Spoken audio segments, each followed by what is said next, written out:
গৃহস্থ নাছিল ঘৰত কপাল ফুলিল চোৰৰ খাই বৈ চোৰে লৈ গ'ল সকলো গৃহস্থ গৈছিল ফুৰিবলৈ দাৰৰ বাতৰি দাৰে লৈ থকা গভাইচুৰ সমাল ঘৰত কোনো এটা প্ৰাণী নথকাত চোৰৰ ফুলিল কপাল জিয়ৰীৰ ঘৰলৈ ফুৰিবলৈ যোৱা এগৰাকী মহিলাৰ ঘৰত সোমাই চোৰে চলালে চাফাই অভিযান নিশা খাই বৈ চোৰে লুটি নিলে সকলো হয় সামগ্ৰীত পুনৰ সংঘটিত হৈছে এটা চুৰিকাণ্ডৰ ঘটনা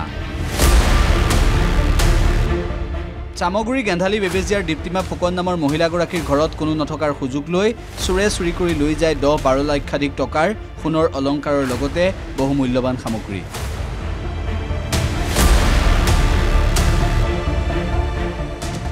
পাকঘৰত অমলেট বনাই খাই গ'ল চোৰে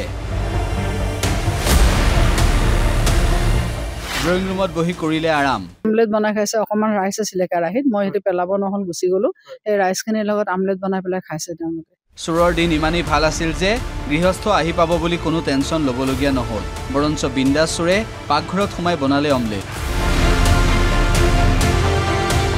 আৰু ড্ৰয়িং ৰুমত বহি আৰামত বহি খালে আনকি ভাত বনাই খাই যোৱাৰ সন্দেহ গৃহস্থৰ অকমান ৰাইচ আছিল কেৰাহীত মই হেতু পেলাব নহল গুছি গলো এই ৰাইচখিনিৰ লগত আমলেট বনাই পেলাই খাইছে তেওঁলোকে উল্লেখযোগ্য যে যোৱা 29 তাৰিখে দীপ্তিমা ফুকনে ঘৰত তলা মাৰি জিয়ৰীৰ ঘৰলৈ গৈছিল আৰু তাৰ পিছৰে পৰা 30 তাৰিখে ৰাতি ঘৰত আহি গম পাই চুৰি হোৱাৰ কথা কালি ৰাতি মই নাছিলো মই চেলাইন ল'বলৈ ডক্টৰৰ ওচৰত গলো ছোৱালী ঘৰত থাকিলো ৰাতি আগে পিছে মই এনেকে যাওঁ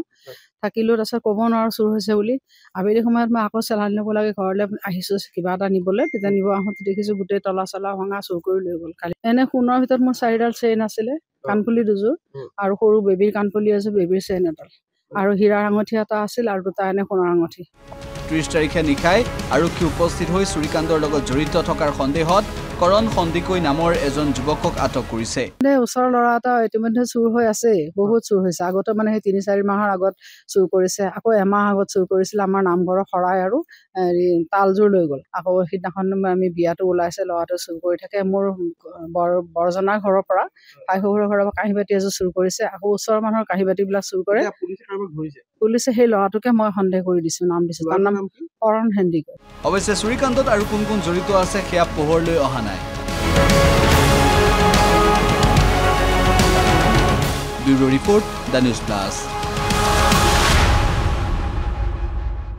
যিকোনো খবৰৰ বাবে যোগাযোগ কৰক 7099017330 লগতে 7099017110 নম্বৰত